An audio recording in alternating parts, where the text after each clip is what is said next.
Chaque planche de l'herbier du muséum va passer sur ces chaînes de production, installées dans un vaste hangar de la banlieue parisienne.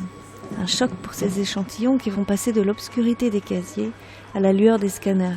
Un aller express pour le XXIe siècle. Cette numérisation à grande échelle est l'autre grand chantier de la rénovation des collections botaniques. Bonjour, je m'appelle Pierre Bonissi, je travaille pour OC. On travaille sur la numérisation d'un herbier pour le musée d'histoire naturelle de Paris. J'ai appris l'existence du musée d'histoire naturelle de Paris parce que je me suis jamais vraiment intéressé à tout ce qui est plantes et tout ça. Donc, moi j'ai déjà travaillé dans la numérisation avant de venir ici.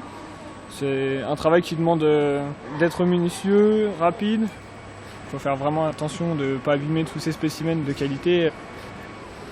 On s'améliore de jour en jour, on n'est pas exactement au chiffre qu'on voudrait aujourd'hui. On progresse de plus en plus, donc il n'y a pas de raison que ça s'arrête. Je pense qu'on est sur une bonne lancée. C'est un travail qui est pas facile non plus. Plus on répétera le geste, plus on sera performant dans notre travail. Quelle est la famille de plantes sur lesquelles vous avez travaillé aujourd'hui? Donc on a travaillé sur les Orchideaceae, donc c'est en latin, donc je pense que c'est sur la famille des orchidées.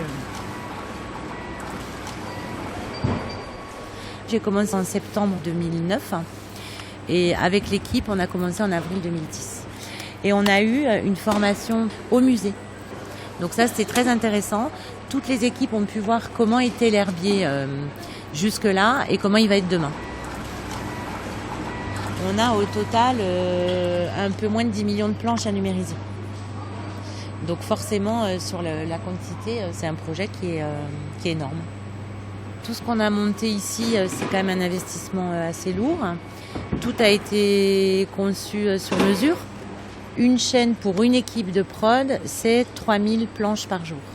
Sachant qu'il y a 3 chaînes et qu'il y a en tout 6 équipes, ce qui nous fait un total de 18 000 planches par jour. L'herbier, c'est pas des boîtes de conserve, donc forcément il y a des exceptions. Les chaînes sont ralenties à différents moments de la journée parce qu'on a des choses qui sont pas attachées, donc ça retourne à l'attachage. Donc à ce moment-là, il y a une entrée qui va s'arrêter en attendant qu'une personne du musée rattache rapidement la plante pour la remettre ensuite sur le plateau pour la numérisation. Avant l'ouverture, il y a environ une année de travail pour une équipe. De conception des chaînes, conception de l'application de traçabilité, calage parce qu'en fait l'herbier est composé de choses très très plates comme des fougères, comme de choses très épaisses comme les pins. Donc au niveau des scans, on ne peut pas se permettre de faire des réglages à chaque plateau. Donc en fait on fait une moyenne. Donc le musée nous a donné un échantillonnage assez important de tout ce qu'on pouvait trouver dans l'herbier.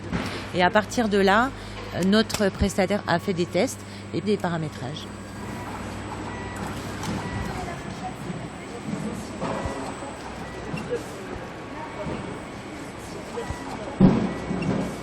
On dépend complètement des travaux de l'herbier. Travaux physiques du bâtiment. Et avant d'être dans les cartons, il va y avoir deux niveaux de tri. Un tri qui se fait de façon manuelle en lisant l'étiquette sur la pochette, qui se fait d'abord à la famille, puis au genre, puis au secteur géographique.